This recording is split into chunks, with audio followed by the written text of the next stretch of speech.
para a quarta e última parte da aula, onde que eu vou falar então a interação entre as características do solo e em relação à paisagem, as características que a gente tem em relação à paisagem, tá bem? Então, para isso, eu vou apresentar para vocês toda a parte das interações entre solo e paisagem, tá? Como falei para vocês, né, muitos componentes acabam sendo do solo, acabam levando em consideração reflexos em relação às plantas, né? Então, a gente vai ter plantas que respondem de formas diferentes em relação ao solo. Então, eu falei lá, por exemplo, que um solo bastante arenoso acaba retendo pouca água, ou um solo bastante argiloso. Aí tem a questão da quantidade de nutrientes, um pH mais ácido, mais básico, ou seja, mais alcalino. E aí tudo isso acaba refletindo, por exemplo, em quais são as plantas que vão existir ali. E não somente em relação à planta mesmo em si, né? Tipo, ou seja, quais são as espécies que vão ocorrer, mas principalmente em relação a qual é a característica daquela planta. Então, o que a gente fala aqui é a chamada paisagem. Ou seja, se é uma planta mais com características mais de aguentar seca, é uma planta mais vistosa, vamos dizer assim, ou são plantas que acabam tendo que lidar com falta de oxigênio nas suas raízes. Então, tudo isso acaba refletindo na paisagem mesmo em si, ou seja, qual o tipo da floresta, ou se é uma floresta mesmo, se é uma savana, então tudo isso acaba interferindo. E logicamente que é uma via de duas mãos, né? Então a gente tem noção da paisagem olhando em relação ao solo. E isso, e não só a paisagem, mas a gente vê em relação ao clima, que acaba refletindo de como que vai acabar sendo o solo. Então o clima e acaba interferindo muito sobre como a gente vai observar o solo, tá? Então sempre existe uma relação entre a morfologia da paisagem e a ocorrência dessas unidades do solo, né? Então são alguns tipos de solo que a gente vai fazer, tá? Então lembrando um pouco, né? Então a gente vai ter, por exemplo, solos que são mais argilosos, que acabam retendo muito mais água, e solos arenosos, que retêm menos água. Então se a gente pegar dois solos com quantidade de água total existente naquele solo, vai ser totalmente diferente de como eles vão se comportar com os organismos que estão ali presentes. Então, por exemplo, um solo mais argiloso, como eu falei para vocês, são partículas menorzinhas, e cada partícula menorzinha ela acaba retendo na sua área superficial bem grande, uma grande quantidade de água. Já um solo arenoso acaba não tendo essa característica, acaba retendo pouca água. Então, se a gente olhar, por exemplo, quanto tem de azul aqui, né, que seria relativo à água, se você contar e fazer toda uma metragem, vamos dizer assim, você vai ver que, por exemplo, no mesmo volume, com uma densidade parecida, vamos dizer assim, de minerais em relação ao volume, você vai ver que, por exemplo, no solo argiloso você vai ter muito mais água em volta, vamos dizer assim, do que no caso do solo arenoso, tá bem? E aí lembrando, né, que existem três pontos principais que a gente acaba percebendo, né, que é o solo encharcado, também chamado de saturado de água. A gente vai ter o ponto de murcho permanente, é quando a água que está presente no solo ele não está disponível realmente para a planta, então ela acaba causando um ponto de murcha, então a planta fica murchando permanentemente. E a gente vai ter também o chamado capacidade de campo, que é quando a gente não está encharcado e ao mesmo tempo a gente permite que a água esteja presente para as plantas, tá bem? Então, tudo isso, esse ponto de capacidade de campo e também do ponto de murcha permanente, que é chamado aqui de wilting point, né? Acaba sendo diferente entre um solo mais arenoso e um solo mais argiloso. Então, o ponto de solo arenoso, ele vai ter que ter muito mais água, a água dele rapidamente já vai estar num ponto já de drenagem, né? Então acaba ficando mais um ponto já fora de disponível de água, num ponto muito relativo um contra o outro. Enquanto, por exemplo, no solo argiloso, ele acaba acumulando muito mais água do que o solo arenoso.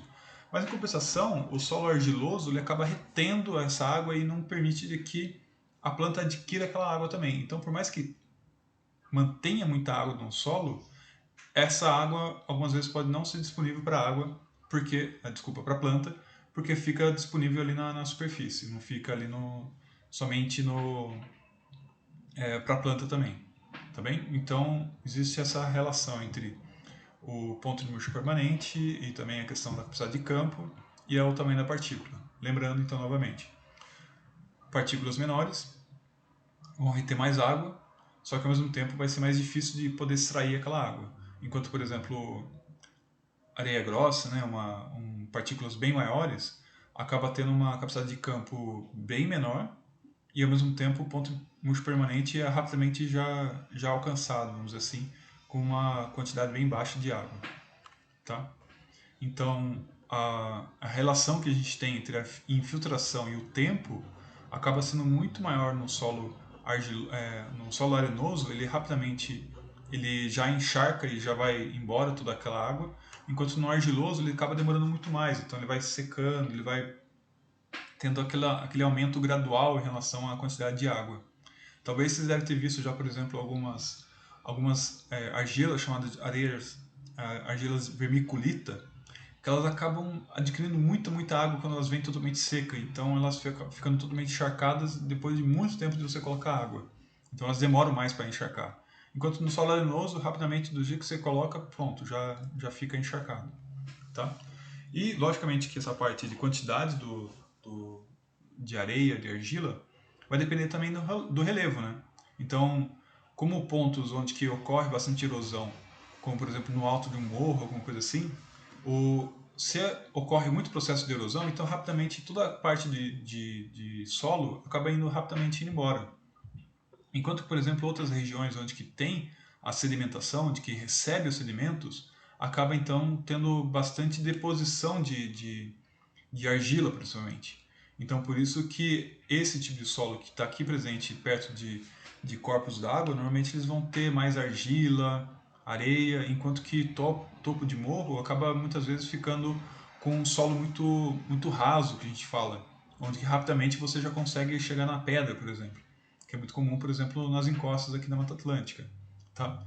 Então a gente tem tipos de solos diferentes conforme a topografia. Tá? E logicamente que também depende em qual local do Brasil a gente está falando. Então, por exemplo, aqui no Sudeste, no Sudoeste é muito comum. Por exemplo, a gente tem as regiões onde que tem bastante os chamados neossolos, ou são solos novos, né, que a gente fala que são solos novos, que são resultados de uma composição ao longo do tempo de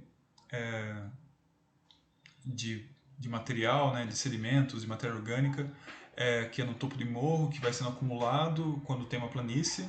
Só que quando a gente chega nas encostas, a rocha-mãe acaba ficando muito mais perto, né, dessa região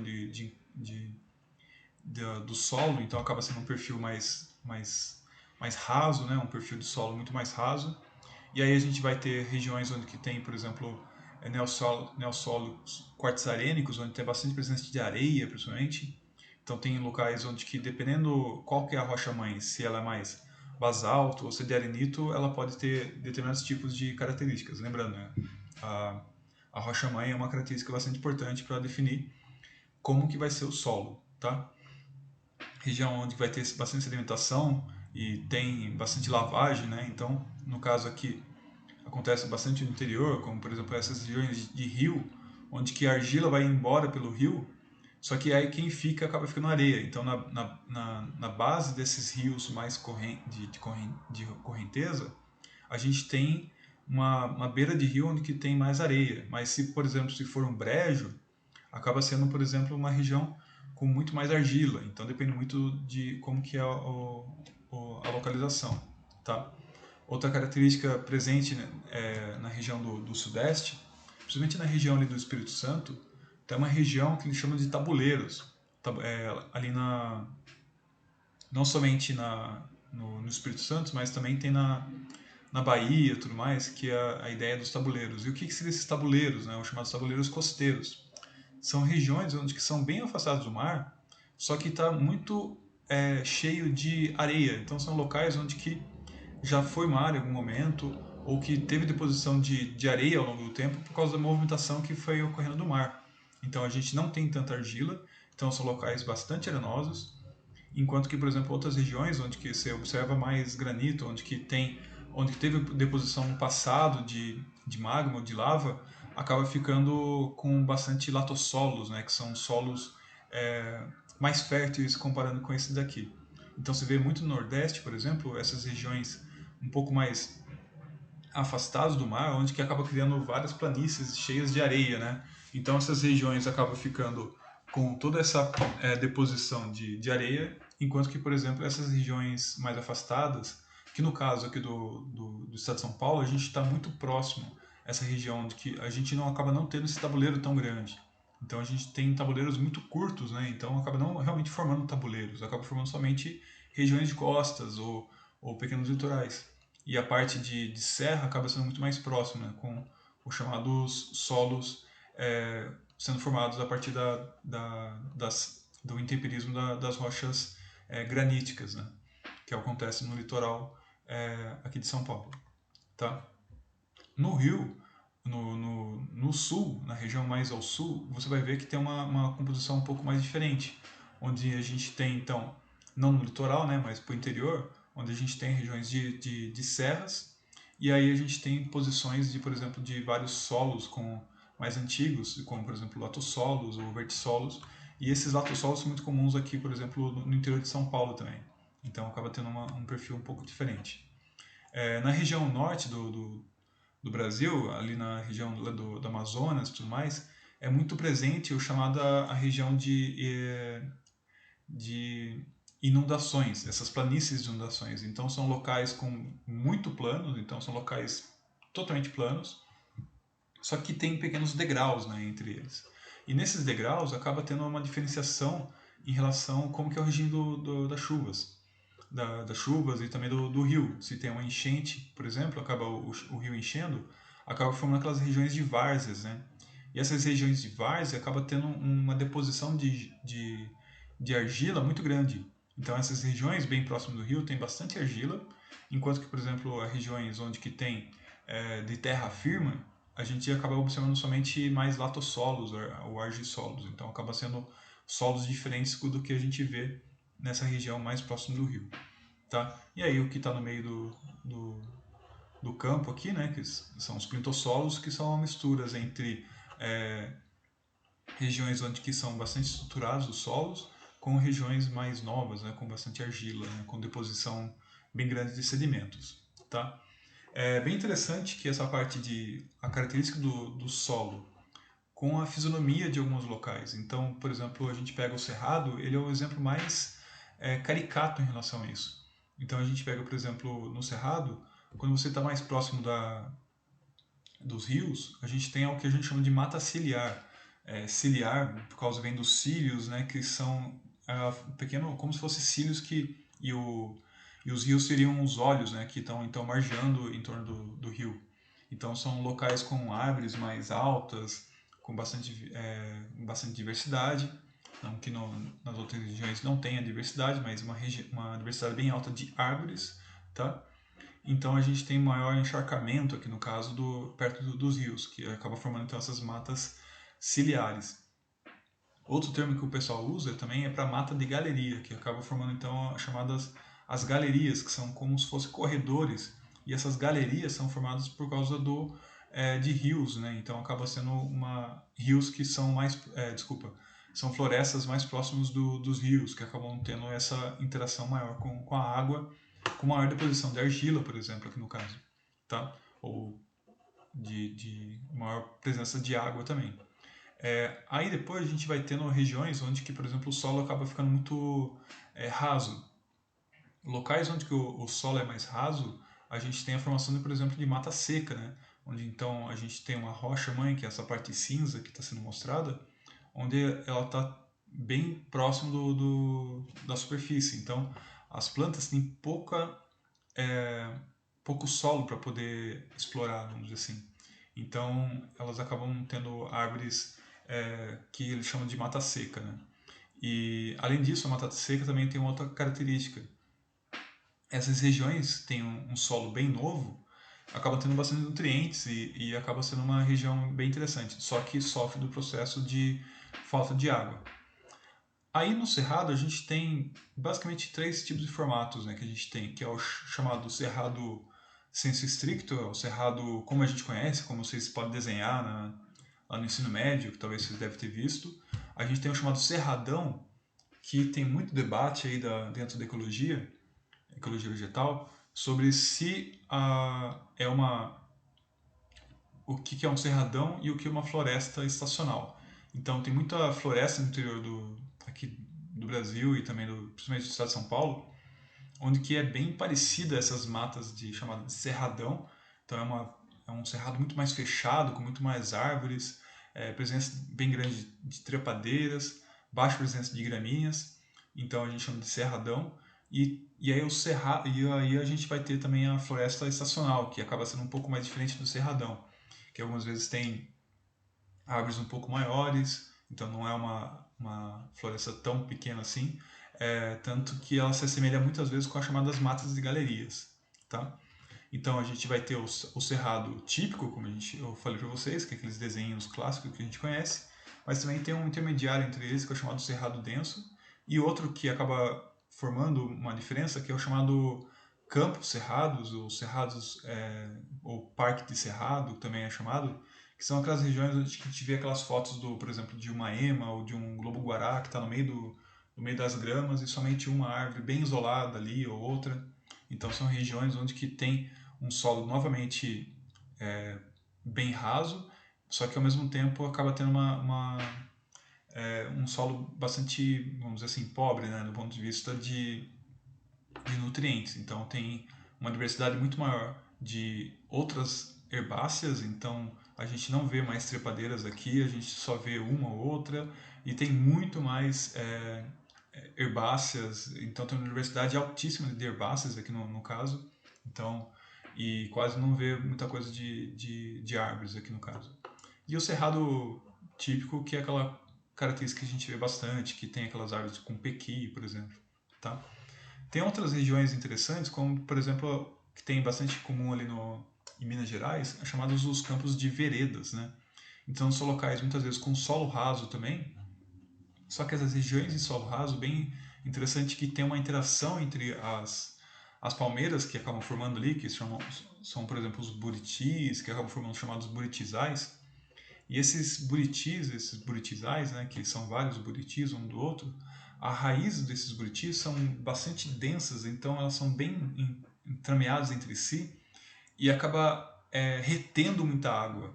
Então, um solo muito novo com uma rede bem grande de raízes faz com que retenha bastante água. Então, normalmente nessas regiões de veredas, junto com algumas palmeiras que ficam ali junto, que estão meio próximas dessas veredas, são regiões onde que tem bastante, vamos dizer assim, entre aspas, né, produção de água. Então são regiões onde que tem bastante nascentes aqui no caso. Então, por exemplo, o Rio São Francisco, que nasce ali no Cerrado, é muito importante a proteção de veredas exatamente por causa disso, porque existe uma grande quantidade de locais onde que seriam essas nascentes de água. Então, onde que tem uma grande retenção de água, então acaba tendo um acúmulo bem grande de água e que acaba tendo uma produção bem grande ali de água que está ali presente também, com uma outra característica que eu vou mostrar então na próxima aula, que é a questão do lençol freático um pouco mais acima. Então existe não vou falar que é simbiose, porque só um lado que é vivo, né, que é no caso as veredas, né, somente as palmeiras, mas ali tem uma sincronia da existência entre as nascentes junto com essas veredas.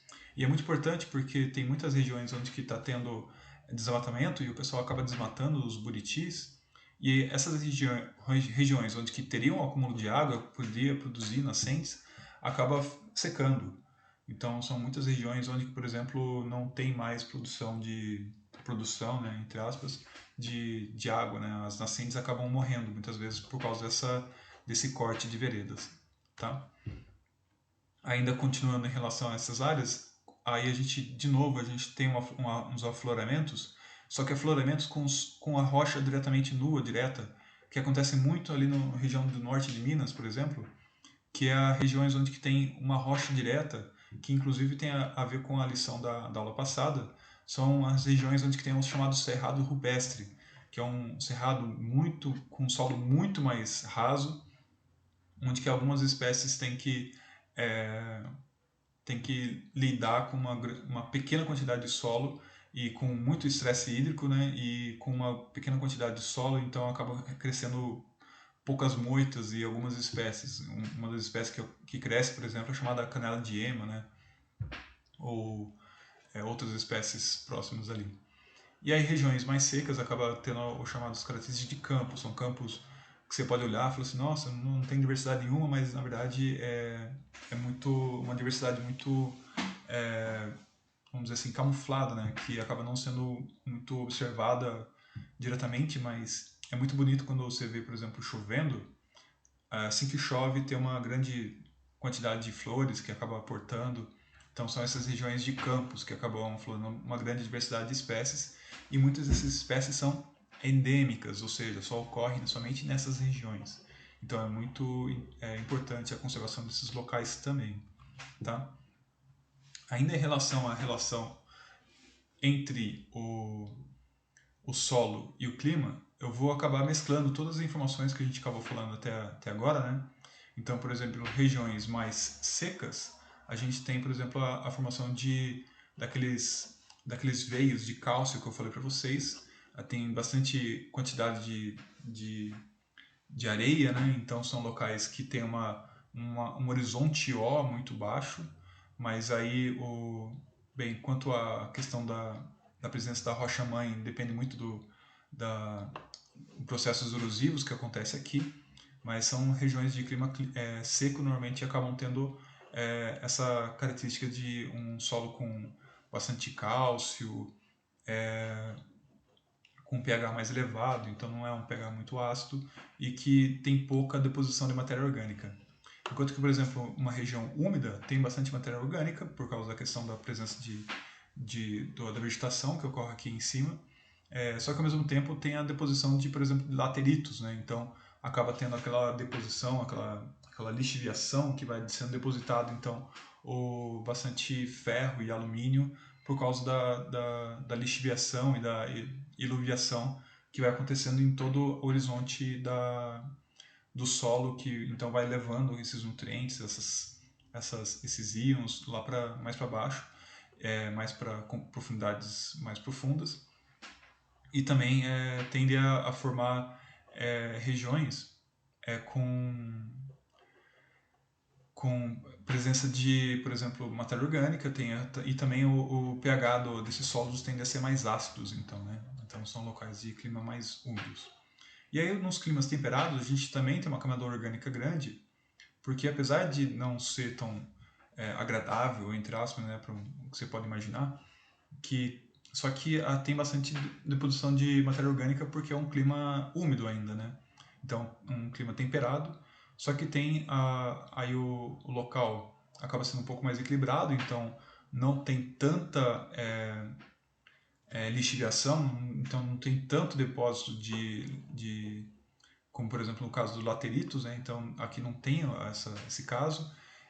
O pH acaba sendo um pouco mais equilibrado, então são locais onde que tem esse equilíbrio. Então, são locais mais equilibrados em relação às características tanto do clima seco, que tem um pH mais alcalino, e não tanto uma dinâmica igual do clima úmido, né, onde que tem então a formação de lateritos com bastante lixiviação, bastante iluviação e um pH mais ácido por causa da presença de matéria orgânica e também por causa dessa perda de nutrientes, né, que é dado pela chuva, tá? Então são pontos mais equilibrados, vamos dizer assim, tá? Eu falei com vocês também na primeira parte, eu falei sobre a ideia do permafrost. Então, permafrost é frost de congelado, perma de permanente. Só por causa do aquecimento global, a gente tem observado várias regiões onde que originalmente seriam permafrost, então são locais onde que de forma permanente, o que quer dizer permanente? Ao longo de todo o ano ele ficaria com o solo congelado. Então é um solo que fica ali congelado o tempo todo, mas tem regiões onde que tem um permafrost descontínuo, então tem a, a água volta a ficar em estado líquido, depois fica sólido novamente e acaba tendo toda essa dinâmica, tá? Tem vários fatos que vão acontecendo ao longo do tempo que é interessantes, como por exemplo desde a descoberta de alguns animais que estavam ali presentes no permafrost, que são fósseis muito recentes do período do último máximo glacial, há 20 mil anos atrás. Então são encontrados, por exemplo, fósseis de cavalos lá de 20 mil anos atrás, 100 mil anos atrás, de mamutes, tudo mais. Mas ao mesmo tempo, tem um grande problema que, como tem deposição de matéria orgânica nessas regiões de permafrost e a decomposição é muito mais lenta, apesar de toda a matéria orgânica estar sendo presente ali, a decomposição é muito mais lenta, então acaba formando aqueles estratos bem grandes de um solo, meio quase um carvão, vamos dizer assim, né, quase. E essas regiões que acaba formando essa grande quantidade de matéria orgânica, quando o solo descongela, ele acaba liberando e acaba rolando realmente a decomposição. E aí acaba virando um ciclo vicioso, ou melhor, um ciclo virtuoso em relação a quanto maior o crescimento global, menos permafrost a gente tem. Se a gente tem menos permafrost, vai tendo mais a liberação de CO2 na atmosfera. Então a gente vai tendo esse cenário dessa maneira, tá? De uma maior presença de CO2 na atmosfera, porque vai sendo derretido essas regiões de permafrost, tá? Quanto à classificação de solos, eu falei alguns nomes de solos, mas vou descrever cada um deles, tá?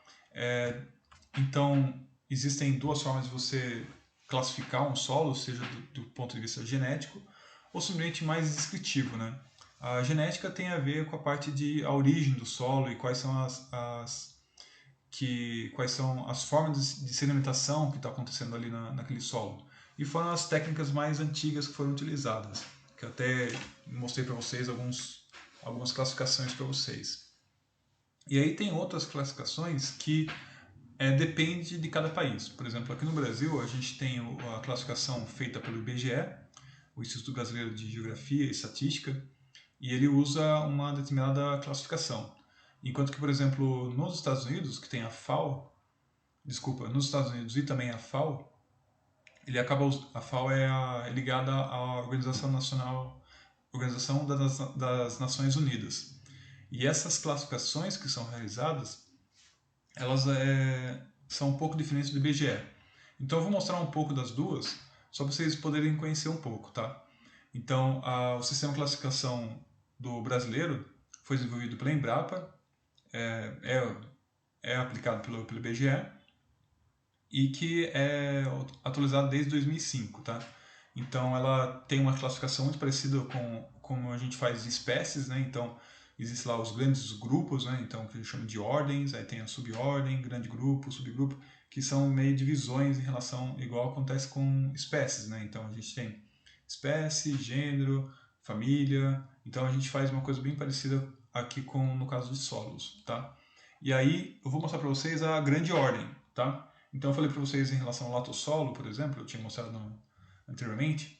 E aí o que seria o latossolo, né? Latossolo seria uma ordem, aí por exemplo o latossolo vermelho é uma subordem, tudo bem? Então a gente vai tendo essas subdivisões ao longo do tempo, tá?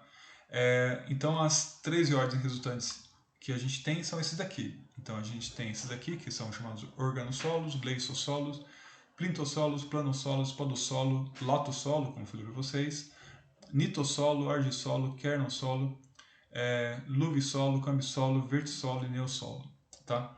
Então, são basicamente essas classificações. Eu vou mostrar para vocês, aqui tem uma pequena explicação bem breve entre eles, né, em relação ao que quer dizer isso, e aí eu começo a mostrar algumas fotos para vocês poderem conhecer, tá?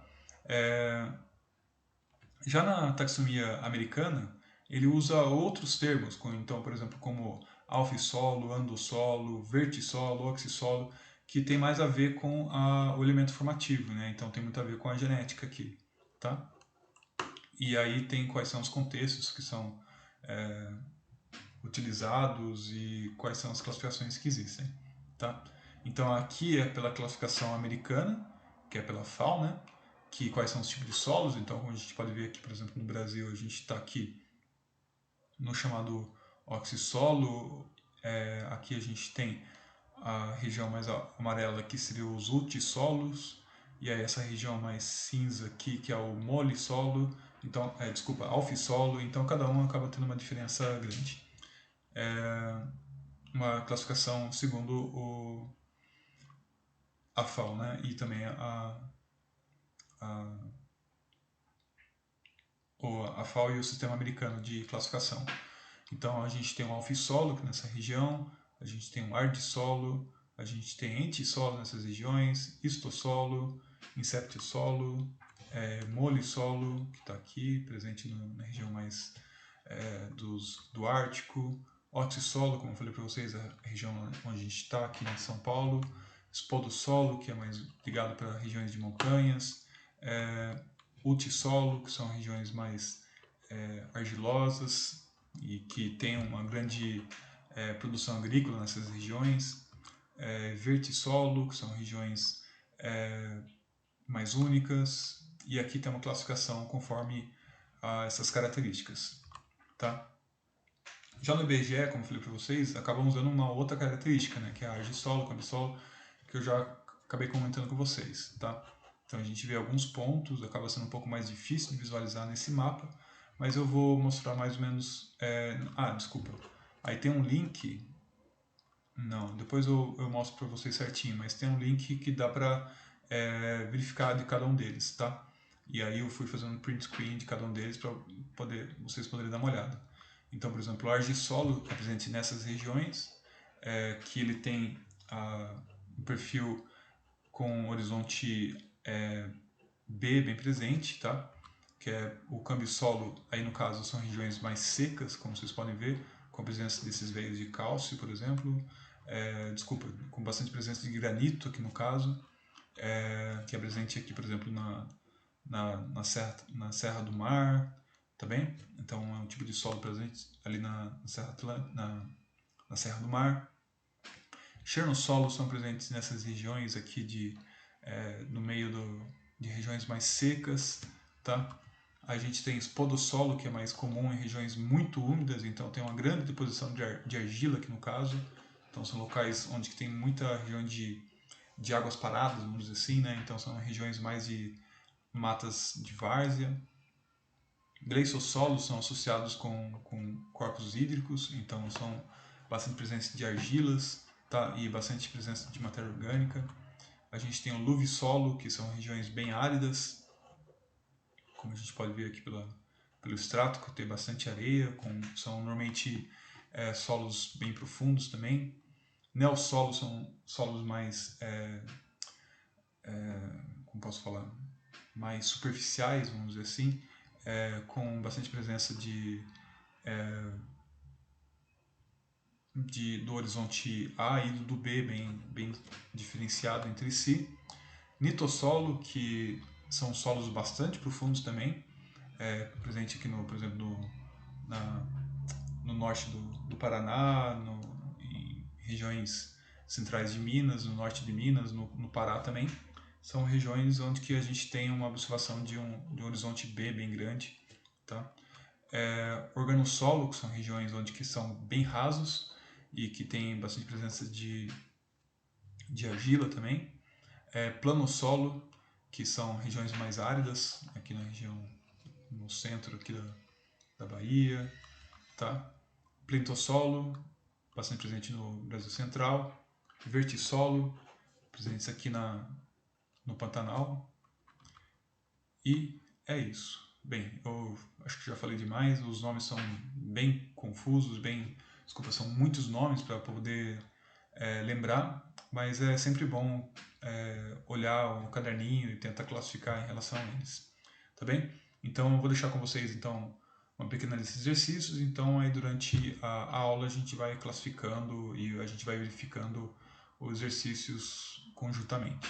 Ok? Então, até a semana que vem e espero que vocês tenham curtido esse formato um pouco diferente. Espero que possa ajudar para quem tenha uma limitação em relação ao acesso online.